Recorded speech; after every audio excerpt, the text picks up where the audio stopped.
So when we're writing newspaper reports, as with all of our writing, we want to make sure that we're varying our sentence types and using all of the different features that we've been working on this year, because this will make our writing flow better. We also always want to be using our reporter's voice and using formal language and tone, so we shouldn't be using any contractions or dashes. So here are just some of the sentence types that we could use in a news report. We could start a sentence with an adverbial of time to tell people when something happened. So for example, last Thursday, an unexpected discovery was made at Camp Green Lake. Passive voice, that's what we practiced yesterday, remembering that we put the object before the verb and then the subject after. So an intricately decorated box was unearthed by one of the inmates. The word by is your clue there that it's a passive voice sentence.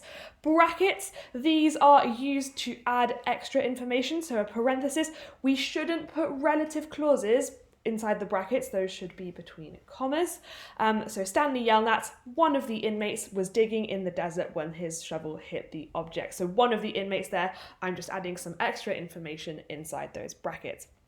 A semicolon, we can use the some others model. Semicolons also replace conjunctions like and or but. So for example, the inmates in this facility have committed various crimes. The program aims to rehabilitate them.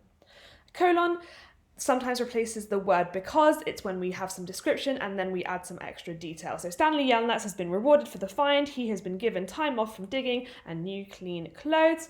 Reported speech, that's when we're not quoting exactly what someone has said. We're paraphrasing or shortening what they've said. So for example, staff at the facility informed us that they were delighted with the discovery. So here's what all of those may look like in a paragraph. You don't have to use them in any particular order. Yesterday morning, a fascinating discovery was made at the local juvenile correction facility, Camp Green Lake. An oak chest, probably containing gold bars, was unearthed by inmate Stanley Yelnats. The lid of the chest is covered in gold leaf, the bottom of it is intricately carved and engraved. The warden, who leads the facility, told us that all of the inmates were overjoyed with the discovery. This certainly has the potential to be life-changing. A find this valuable would enable them to lead very comfortable lives once they are released. So have a go at writing your own paragraph using as many of those types of sentences as you can.